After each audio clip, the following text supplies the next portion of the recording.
देखिए, मुझसे पहले बहुत ही वक्त आए और लगभग सभी बातें आपको बता ही दी।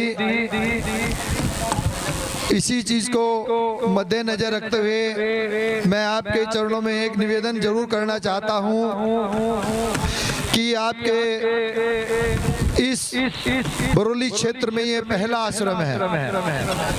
इधर कोई आश्रम नहीं है। तो मेरा सबसे निवेदन है कि अगर हम 10 रुपए रोज भी, भाई शांति से चुपचाप होकर सुन लो, नहीं तो बैठ जाओ, नहीं तो बाहर चले जाओ अगर नहीं कुछ सुन सकते हो। ये मुक्ति का मार्ग है जो मैं आपको बताने जा रहा हूँ। हम अपनी नेक कमाई में से अगर दान नहीं कर सकते तो हमारा ये जीवन बेकार है। बहुत छोटी सी बात है, लोग मंदिरों में जाते हैं रोज 5 या 10 रुपए रखकर वहाँ माथा टेकते हैं। कभी देखना पंजाबियों को, उनकी औरतें वो सुबह सबसे पहले लोटा उठा के मंदिर में जाते हैं।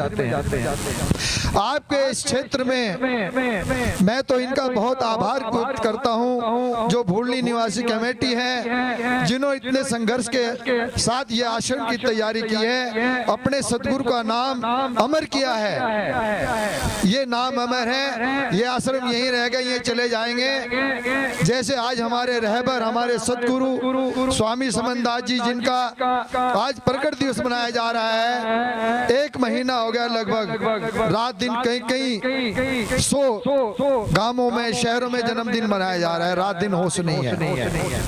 तो ये वो रहबर हुए जो 650 वर्ष पहले जिस रास्ते पर घास जमी हुई थी, हम लोग जानते भी नहीं थे। हमारे बुजुर्ग कहते थे कि भाई 2 ईंट खड़ी कर ली, अगर रविदास पे थोड़े से चावल गिर दे, क्योंकि मेरी उम्र भी लगभग 67 साल की हो गई है। तो मैंने जो अपने जीवन में देखा, रविदास जी को कोई जानता नहीं था हमारे टाइम में। आज वो बिगुल महाराज सतगुरु स्वामी समनदास ने बजाया। तो इसलिए मेरा आपसे निवेदन है कि इस आश्रम पर 4 चांद लगाएं। और ऐसे कितने लोग हैं जो 10 रुपए रोज महाराज के चरणों में मत्था टेकेंगे। 300 रुपए भी अगर आप अपनी नेक कमाई में से हर महीने यहाँ भेजें तो कितनी महान मूर्तियां बैठी हैं। इसे चंद दिन लगेंगे बनने में, चंद मिनट लगेंगी बनने में। ये मत सोचना कि मैं किसी उससे कह रहा हूँ। अभी मैंने एक संकल्प लिया था। मैं गांव चकरेंटी का रहने वाला हूँ और मैंने अपना निवास पुष्पांजलि में बनाया है। अभी पिछले साल मैंने एक संकल्प लिया, स्वामी जी का आदेश हुआ, सुबह 4 बजे मैं सुमरन कर रहा था, अबे तूने इतने आसनों पर सेवा कर दी, जहाँ तूने जन्म लिया वहाँ क्या करा। ये सत्य बता रहा हूँ मैं आपको, ये कोई बनावटी बात नहीं बता रहा हूँ मैं आपको। उस पुष्पांजलि के अंदर मैंने शाम को मीटिंग बुलाई, सब नुगरे लोग थे, कोई उस कॉलोनी में गुरुमुख लोग नहीं है।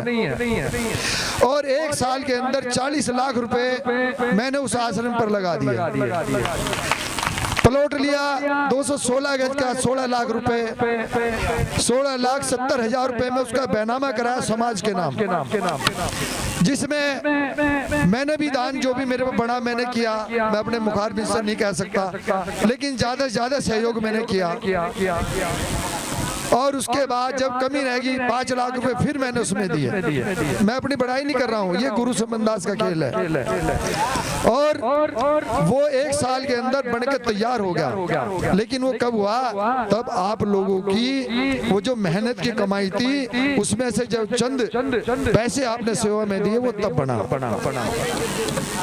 इसलिए आप इस आश्रम को, मैं इस आश्रम पर जोर देकर कह रहा हूँ, बहुत वक्त आए यहाँ, लेकिन मैं भी 3-4 साल से यहाँ आ रहा हूँ। जिस दिन इसका उद्घाटन होता उस दिन भी आया था, लेकिन मुझे बड़ा दुख हुआ कि 5-6 साल हो गए, 7 साल हो गए, अभी भी ऐसा ही पड़ा हुआ है।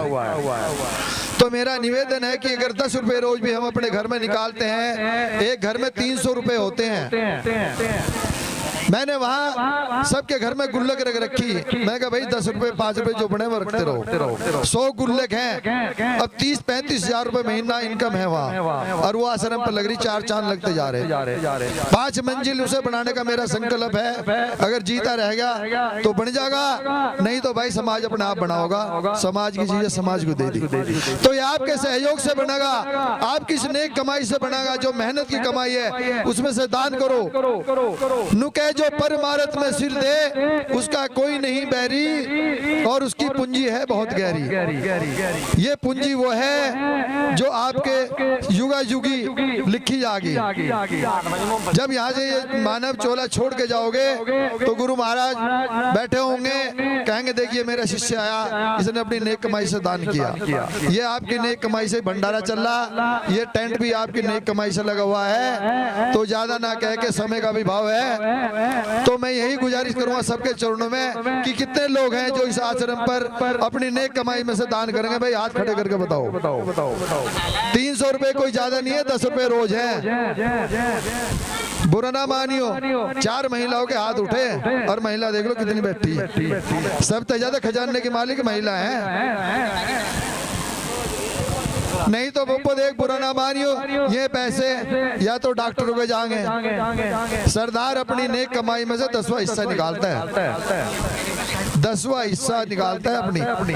और उसकी पत्नी अगर खाना बनाती है तो 1.25 मुट्ठी चावल निकाल देती है, 1.25 मुट्ठी दाल निकाल देती है। और वो लंगर 24 घंटे सरदारों के अगर गुरुद्वारे में गए होंगे 24 घंटे लंगर चलता है। एक वही ऐसा गुरुद्वारा है और जिसका नाम स्वर्ण मंदिर यानी सोने का मंदिर। आप बहुत ही भाग्यशाली हैं जिनका आज काशी जी के अंदर महाराज रामानंद जी ने संकल्प लिया था। इसे कहते हैं संकल्प। अभी मैंने कहा भाई अपनी नेक कमाई में से किसी का हाथ नहीं उठा, 5-4 आदमी का हाथ उठे, 5-4 औरतों के। आज वो सोने का मंदिर आपका बन रहा है, सोने का मंदिर बनने जा रहा है आपका काशी जी के अंदर। 32 कलश सोने के लग चुके हैं, ऊपर से पूरी बुर्जी सोने की बन चुकी है, और 4 क्विंटल कुछ सोना जो है के दरवाजे लग चुके हैं। अभी मैं आपको बताने जा रहा, महाराज रविदास जी की वो पावर है। और आप लोग जो है वो समाज है, आपके पास पैसे की धन की कमी नहीं है, लेकिन नियत की कमी है। नियत नहीं है। अगर नियत कर लोगे ना तो ये चंद दिनों में ये आश्रम बनकर तैयार हो जाएगा आपका। तो इन्हीं शब्दों के साथ सतनाम सतगुरु।